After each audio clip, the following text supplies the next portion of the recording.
Everyone, कैसे हो आप सब। आई विश आप सब बहुत बहुत बहुत ही अच्छे हों। तो ये है मेरा आज का शेड्यूल जो मैं पढ़ने वाली हूँ।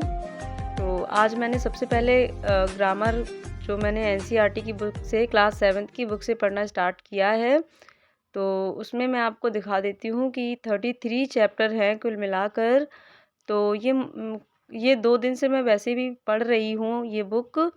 तो काफ़ी चीज़ें इसमें मैंने पढ़ ली हैं, काफ़ी चीज़ें इसमें कवर हो गई हैं, आप देख सकते हैं। जिन चीज़ों पर टिक लगा हुआ है, वो चीज़ें मैंने कवर कर ली हैं और फिर भी मुझे कुछ चीज़ें अभी और पढ़नी हैं। टोटल मिलाकर इसमें 33 चैप्टर हैं, जो कि मुझे कंप्लीट करने हैं। मैंने डिसाइड किया है कि आज मैं इसके कम से कम 6 से लेकर 10 तक के चैप्टर स्टार्टिंग से, चैप्टर नंबर 1 से लेकर जो है इतना मैं पढ़ूँगी। इसमें मैंने प्रेजेंट टेंस भी पढ़ चुकी थी, जिसको मैंने टिक नहीं किया था, तो मैंने सोचा इसको टिक कर देती हूँ। तो इसमें मैंने टेंस और एक्टिव पैसिव और जो है सिनोनिम एंटोनिम्स और पैराग्राफ, ये सारी चीज़ें जो है पढ़ ली थी। तो फिर से मैंने इस बुक को स्टार्ट किया है स्टार्टिंग से पढ़ना, क्योंकि इस बुक को मैंने स्टार्टिंग से नहीं पढ़ा था। तो आज मैंने डिसाइड किया है कि 1 से लेकर चैप्टर नंबर 10 तक, इसमें से जितना मुझसे ज़्यादा से ज़्यादा हो सकेगा आज मैं कवर करने की कोशिश करूँगी। तो first chapter, second chapter, first जो कि सेंटेंस है, और इस चैप्टर में उतना ज़्यादा कुछ बहुत ज़्यादा बड़े-बड़े चैप्टर नहीं हैं, तो आराम से पढ़ जाते हैं। 3 से 4 चैप्टर तो बहुत ही आराम से पढ़ जाते हैं, 1.5 घंटे में भी पढ़ जाते हैं। तो 10 चैप्टर तक मैंने डिसाइड किया है और देखती हूँ फिर कितना मतलब कवर हो पाता है। और जितना ज़्यादा से ज़्यादा हो सकेगा मैं कोशिश करूँगी इसको कवर करने की। तो आप इसका फर्स्ट चैप्टर आप देख रहे हैं, सेंटेंस है, जो कि फर्स्ट चैप्टर में इतना कुछ भी नहीं है, केवल सेंटेंस की डेफिनेशन है एंड पीछे भी जो है फ्रेज़ के बारे में दिया गया है। और फिर इसके बाद काइंड्स ऑफ सेंटेंसेस हैं। तो उतना ज़्यादा डीप में नहीं है, पर एक्सरसाइज इसकी बहुत ही इम्पॉर्टेंट है। एनसीईआरटी की बुक्स जो होती हैं उनकी सबसे ज़्यादा इम्पॉर्टेंट होती है एक्सरसाइज। कई क्वेश्चन डायरेक्ट एनसीईआरटी की बुक से सीधे एग्ज़ाम में मिलते हैं। तो इसलिए मैंने डिसाइड किया है कि ये इसके चैप्टर के साथ साथ इसकी एक्सरसाइज ज़रूर से सॉल्व करूँगी। इंग्लिश के लिए हो, चाहे हिंदी के लिए हो, या किसी भी अदर सब्जेक्ट के लिए, एनसीईआरटी सबसे बेस्ट होती है किसी भी एग्ज़ाम के लिए।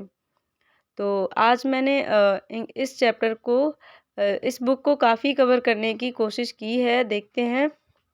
अभी तो ये मॉर्निंग का टाइम है मेरा, मॉर्निंग में मुझसे जितना ज़्यादा से ज़्यादा हो सकेगा मैं पढ़ लूँगी और बाकी का बचा दोपहर में। अगर हिंदी की बात करते हैं, तो हिंदी में मैंने हिंदी भाषा का विकास इससे पहले थोड़ा-सा पढ़ा था, पर इसको मैंने पूरा नहीं पढ़ पाया था, या यूँ कहें पहली बार में मैंने केवल थॉरोली रीडिंग की थी। तो सोच रही हूँ हिंदी भाषा का मानकीकरण, ये चैप्टर इम्पॉर्टेंट लगा मुझे। विश्व हिंदी सम्मेलन, ये भी इम्पॉर्टेंट चैप्टर लगा। और उसके बाद स्वतंत्रता के बाद हिंदी का राजभाषा के रूप में विकास, एक ये चैप्टर भी, इससे भी रिलेटेड क्वेश्चन जो है पूछे जाते हैं। तो बस ये 3 चैप्टर मैंने आज हिंदी में डिसाइड किए हैं, और उसके अलावा उपसर्ग, प्रत्यय, तत्सम, तद्भव और कुछ वोकैब्स, बस इतना ही डिसाइड किया है मैंने आज हिंदी में पढ़ने का। तो इतना मैं कर लूँगी कवर, क्योंकि मुझे पता है हिंदी उतनी टफ नहीं है और मेरी हिंदी काफ़ी स्ट्रॉन्ग है। तो उपसर्ग तत्सम पढ़ने में मुझे बहुत ज़्यादा टाइम नहीं लगेगा, मैं जल्दी ही इनको कवर कर लूँगी। तो बस आज का हिंदी का मेरा यही टारगेट रहेगा, मैं इसको ही पढ़ूँगी। अगर आप ये वीडियो देख रहे हैं तो आप भी मेरे अकॉर्डिंग ही अपने सब्जेक्ट को डिसाइड कर सकते हैं, अपने सब्जेक्ट में टॉपिक्स जो हैं वो डिसाइड कर सकते हैं। और जैसे-जैसे आपको डे बाय डे आपको मेरे वीडियोज़ मिलेंगे, उसके अकॉर्डिंग आप भी अपने सब्जेक्ट की तैयारी जो है कर सकते हैं। मैंने इसके अलावा जो है हिंदी में इतना पढ़ने के बाद फिर मैं सीडीपी पढ़ूँगी। सीडीपी में मुझे पढ़ना है आज चैप्टर नंबर 1, जो कि मैंने न्यू बुक ली है अभी। जैसे कि आपको पता होगा अगर आपने मेरे प्रीवियस वीडियो देखे होंगे तो इससे पहले मैं बीडी पाठक की बुक से सीडीपी कवर कर रही थी, जो कि मेरे बीएड के टाइम की बुक थी। और उसके बाद मैंने अभी कुछ ही टाइम पहले जो है अग्रवाल एग्ज़ाम कार्ड की जो है बुक ली है, जो कि मुझे उतनी ज़्यादा सफ़िशिएंट नहीं लगी केवीएस के एग्ज़ाम के पर्पज़ से, पर ठीक बुक है। अगर आप लेना चाहते हैं तो आप एनआईओएस की बुक ही परचेज़ कीजिएगा, क्योंकि उसमें केवीएस का डिट्टो सिलेबस जो है बिल्कुल वैसा ही दिया है जैसा कि केवीएस ने प्रोवाइड कराया है सिलेबस, वैसा ही सेम एनआईओएस की बुक में है। और 2 यूनिट उसकी जो बचती हैं, 4 यूनिट एकदम सेम है एनआईओएस की बुक से, और बाकी की 2 यूनिट जो बचती हैं सीडीपी की, वो इग्नू की बुक से जो है कवर हो जाती हैं। इग्नू की बुक में काफ़ी अच्छा दिया गया है। तो मुझे तो मैंने ले ली, क्योंकि मेरे आस-पास ये सारी बुक्स अवेलेबल नहीं थी, इसलिए मुझे यही बुक लेनी पड़ी। सबसे ज़्यादा अच्छी जो बुक मुझे मार्केट में मिल पाई, यही मिल पाई, इसीलिए मुझे यही लेनी पड़ी। और जो भी चीज़ें मुझे नहीं मिलेंगी उनको मैं जो है आपको मैंने बताया था, जो यूट्यूब चैनल वहाँ से मैं प्रिपेयर करूँगी, और मेहनत तो करनी ही पड़ेगी डेफ़िनेटली। चाहे आप हाउसवाइफ हो, चाहे आप अदर एस्पिरेंट, आपके लिए सबसे इम्पोर्टेंट आपका एग्ज़ाम, आपका टारगेट, आपके जीवन का लक्ष्य होता है। तो मैटर ये नहीं करता कि आपके लाइफ में कितना स्ट्रगल है, कितना संघर्ष है। मैटर ये करता है कि आपका लक्ष्य आपकी लाइफ में कितना इम्पोर्टेंट है, कितना साफ आप उसको देख पा रहे हैं, कितना आप उसको टाइम दे रहे हैं। तो जितना टाइम हम अपने लक्ष्य को देते हैं, उतना ही लक्ष्य की जो डिस्टेंस है उतनी ही कम होती चली जाती है। सबसे पहले जब हम लक्ष्य डिसाइड करते हैं, उस टाइम में जो डिस्टेंस होती है, उसके बाद जब हम उस लक्ष्य की तरफ बढ़ने लगते हैं, तो धीरे-धीरे करके हमारे लक्ष्य की डिस्टेंस जो है वो कम होती जाती है, जैसे-जैसे हम आगे बढ़ते जाते हैं। अगर हम आगे नहीं बढ़ेंगे तो डिस्टेंस भी कम नहीं होगी, ये श्योर है। इसीलिए किसी भी हाल में, किसी भी परिस्थिति में चलते जाइए। तो इस बुक में जो मैंने आप सबके साथ बताया कि इस बुक में कुछ केवीएस और एनवीएस के कुछ क्वेश्चंस भी हर चैप्टर के बाद दिए हैं। चैप्टर काफ़ी बड़े-बड़े हैं, तो पढ़ने में टाइम लगेगा। तो सुबह थोड़ा-सा मैंने पढ़ पाया था, जो कि इस बुक का मतलब अग्रवाल एग्ज़ाम कार्ड की जो बुक है, उससे मैंने सीडीपी पढ़ा था, तो कंप्लीट चैप्टर नहीं हो पाया था। इसीलिए मैं दोपहर की स्टडी में अभी जो है इसी चैप्टर को फिर से स्टार्ट कर रही हूँ, और जितना ज़्यादा से ज़्यादा होगा आज आज के आज यानी कि नाइट से पहले-पहले मुझे, सोने से पहले-पहले मुझे सीडीपी का फर्स्ट चैप्टर, जो कि काफ़ी बड़ा है इस बुक के अकॉर्डिंग, क्योंकि इसमें काफ़ी चैप्टर जो है मिक्स कर दिए गए हैं, तो ये मुझे कंप्लीट करना ही है एनी हाउ। एंड उसके बाद जो कुछ चीज़ें बच जाएँगी, अगर इन केस ये नहीं हो पाता है, तो अगले दिन में इंक्लूड करूँगी, क्योंकि उसके अलावा कोई ऑप्शन नहीं है। देखिए, हर किसी के पास 24 घंटे ही होते हैं। जो अभी तक सक्सेस हुए हैं, या जिन्होंने भी अभी तक सक्सेस पाई है, हर किसी के पास 24 घंटे ही होते हैं। डिपेंड ये करता है कि हम उन 24 घंटों को कैसे मैनेज करते हैं। तो अभी मैं ये एनसीईआरटी की क्लास 7th की इंग्लिश ग्रामर की जो बुक है, उससे पढ़ रही हूँ। इसको मैंने सुबह कुछ पढ़ा था, अभी दोपहर में मुझे इसमें से कुछ इम्पोर्टेंट नोट डाउन करना है, क्योंकि ये बुक जिस बच्चे की है उसको मुझे लौटाना है। तो बस इनमें से जो चीज़ें मुझे इम्पोर्टेंट लगी, जो कि मैं भूल सकती हूँ एग्ज़ाम आने तक, तो इसलिए उन चीज़ों को मुझे नोट डाउन करना है। और चीज़ों को नोट डाउन मैं सब चीज़ों के नोट्स नहीं बनाती हूँ, अगर मैं आपको बताऊँ तो। मैं केवल उन्हीं चीज़ों के नोट्स बनाती हूँ जो बहुत ज़्यादा इम्पोर्टेंट लगता है मुझे, और मुझे लगता है कि हाँ, इसको अभी मैं फर्स्ट, सेकंड, थर्ड की रीडिंग में ठीक से माइंड में कैप्च नहीं कर पा रही हूँ। तो बस उन्हीं चीज़ों को नोट डाउन कर लेती हूँ, ताकि मैं इनको ज़्यादा से ज़्यादा रिवाइज़ कर पाऊँ। और इसके बाद फिर मैं हिंदी पढ़ूँगी, क्योंकि हिंदी में भी कुछ चीज़ें रह गई थी, कुछ वोकैब्स जो मैंने नहीं पढ़ पाई थी सुबह।